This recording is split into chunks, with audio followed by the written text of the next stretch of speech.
ಲೋಕಾಯುಕ್ತ ನಿಮ್ಮ ಮೇಲೆ ಎನ್ಕ್ವೈರಿ ಮಾಡಲಿಕ್ಕೆ ಕಷ್ಟ ಆಗ್ತದೆ, ನಿಮ್ಮ ಅಂಡರ್ನಲ್ಲಿರುವಂತಹ ಪೊಲೀಸ್ ಅಧಿಕಾರಿಗಳಲ್ಲಿರೋದು.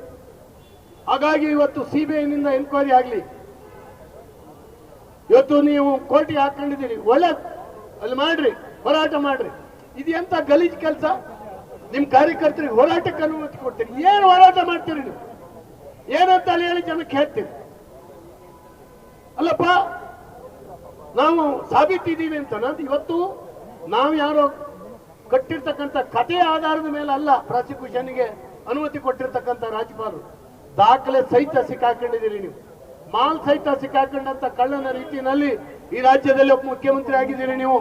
ಇದನ್ನು ಮರಿಬಾರದು. ಹಾಗಾಗಿ ನಿಮ್ಮ ಬಗ್ಗೆ ಧಿಕ್ಕಾರ ಇದೆ ನಮ್ದು.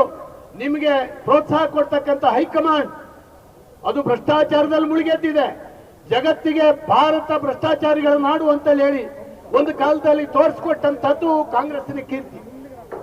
ಲಕ್ಷ ಕೋಟಿ ಲೆಕ್ಕದಲ್ಲಿ ಭ್ರಷ್ಟಾಚಾರ ಮಾಡಿದ್ರು.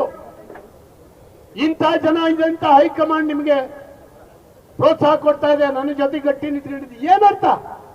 ನ್ಯಾಯಾಲಯ ನಿಮ್ ಜೊತೆ ಗಟ್ಟಿ ನಿಂತಿದ್ಯಾ? ಕಾಯ್ದೆಗಳು ನಿಮ್ ಜೊತೆ ಗಟ್ಟಿ ಇದ್ದಾವ? ಈ ರೀತಿ ಹೇಳಿ ಜನರ ದಿಕ್ಕನ್ನ ತಪ್ಪಿಸುವಂತದ್ದಲ್ಲ. ಗೌರವದಿಂದ ರಾಜೀನಾಮೆ ಕೊಟ್ಟು ಇಳಿಬೇಕು.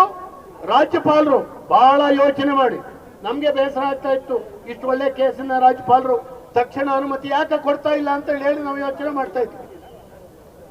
ಆದ್ರೆ ಅನೇಕ ಹಿರಿಯ ನ್ಯಾಯವಾದಿಗಳ ಜೊತೆಯಲ್ಲಿ ಕನ್ಸಲ್ಟೇಷನ್ ಮಾಡಿ ಜವಾಬ್ದಾರಿಯಿಂದ ಹೊಣೆಗಾರಿಕೆಯಿಂದ ವರ್ತನೆ ಮಾಡಿದ್ದಾರೆ ರಾಜ್ಯಪಾಲರು. ನಾವೆಲ್ಲ ಅವರಿಗೆ ಅಭಿನಂದಿಸ್ತಾರೆ, ನಾವು ಎರಡೂ ಪಕ್ಷದವರು ರಾಜ್ಯಪಾಲರನ್ನು. ಆದ್ರಿಂದ ರಾಜ್ಯಪಾಲರ ನಡೆ ಸರಿಯಾದಂತ ದಿಕ್ಕಿನಲ್ಲಿದೆ. ಅವ್ರಿಗೆ ಗೌರವ ಕೊಡಬೇಕು. ಅವರ ಪ್ರತಿಕೃತಿಯನ್ನು ದಾನ ಮಾಡ್ತಾ ಇದ್ದೀರಿ. ಇವತ್ತು ಹೇಸಿಗೆ ಆಗೋದಿಲ್ಲ, ನಾಚಿಕೆ ಆಗೋದಿಲ್ಲ ನಿಮ್ಗೆ. ಸಂವಿಧಾನದ ಬಗ್ಗೆ ಮಾತಾಡುವಂತ ಕೆಲಸ ಮಾಡ್ತಾ ಇದ್ದೀರಿ. ಸಂವಿಧಾನ ದತ್ತವಾಗಿರ್ತಕ್ಕಂಥ ಆ ಪೀಠಕ್ಕೆ ಗೌರವ ಕೊಡುವಂತ ಯೋಗ್ಯತೆ ನಿಮ್ಮ ಕಾಂಗ್ರೆಸ್ಸಿಗಿಲ್ಲ. ಇವತ್ತು ಸಿದ್ದರಾಮಯ್ಯನವರು ಕಾಂಗ್ರೆಸ್ ಸರ್ಕಾರ ಬೇಕಂತಲೇ ಒಂದು ವರ್ಷದ ಮೇಲೆ ನಮ್ಮ ನಾಯಕರ ಮೇಲೆ FIR ಹಾಕೋದು, ಅಲ್ಲೆಲ್ಲ ಬೀದಿನಲ್ಲಿ ನಿಂತ್ಕೊಂಡು ಪ್ರತಿಭಟನೆ ಮಾಡಿದ್ದಕ್ಕೆ. ಇವತ್ತು ನಿಮ್ಮ ಮೇಲೆ ಎಷ್ಟು 100 FIRಗಳಾಗ್ಬೇಕು ಹೇಳಿ? ಒಂದು ಸರ್ಕಾರವಾಗಿ ನಿಮ್ಮ ಇಡೀ ಪೊಲೀಸ್ ವ್ಯವಸ್ಥೆಯನ್ನ ದುರುಪಯೋಗ ಮಾಡ್ಕೊಳ್ತಾ ಇದ್ದೀರಿ. ತಕ್ಷಣ ಇಳಿಬೇಕಾಗಿದೆ. ಈ ಜನರಿಗೆ ನೀವು ಶುದ್ಧವಾಗಿ ಹೊರಗೆ ಬರುವಂತಹದನ್ನ ನಿರೀಕ್ಷೆ ಮಾಡಿದ್ದಾರೆ ಜನ. ಆದ್ರಿಂದ ವಿರೋಧ ಪಕ್ಷಗಳಾಗಿ ನಾವು JDS ಒಟ್ಟಾಗಿ ಹೋರಾಟ ಮಾಡ್ತಾ ಇದ್ದೀವಿ. ಈ ಹೋರಾಟವನ್ನು ಇಲ್ಲಿ ಕೈ ಬಿಡೋದಿಲ್ಲ. ನಮ್ಮ ನಾಯಕರು ಕೂಡ ಇವತ್ತು ರಾಜ್ಯದಾದ್ಯಂತ ಹೋರಾಟಕ್ಕೆ ಕರೆ ಕೊಟ್ಟರೆ ಏನ್ ಗೊಂದಲ ಆಗ್ತದೆ ಅಂತ ಹೇಳಿ ಎಲ್ಲರಿಗೂ ಕೂಡ ಗೊತ್ತಿದೆ. ಆದ್ರೆ ಸಾರ್ವಜನಿಕರಿಗೆ ಸತ್ಯ ಏನು, ನ್ಯಾಯ ಏನು, ಇವತ್ತು ನೀವು ಮೀಡಿಯಾಗಳು ಪ್ರತಿ ದಿವಸ ಹೇಳ್ತಾ ಇದ್ದೀರಿ, ದಾಖಲಾತಿಗಳನ್ನ ತೋರಿಸ್ತಾ ಇದ್ದೀರಿ, ಅನೇಕರ ಸ್ಟೇಟ್ಮೆಂಟ್ಗಳನ್ನ ನೋಡ್ತಾ ಇದ್ದೀರಿ, ಕಂಪ್ಲೇಂಟ್ ಕೊಟ್ಟಂತ ವ್ಯಕ್ತಿಗಳ ಇಂಟರ್ವ್ಯೂನ ನೀವು ಸಂದರ್ಶನವನ್ನ ತೋರಿಸಿದ್ದೀರಿ. ಸತ್ಯ ವಿಚಾರವನ್ನ ಜನರಿಗೆ ತೋರಿಸುವಂತ ಕೆಲಸ ಈ ರಾಜ್ಯದ ಗೌರವಾನ್ವಿತ ನಮ್ಮ ಮೀಡಿಯಾಗಳು ಮಾಡ್ತಾ ಇದ್ದಾವೆ.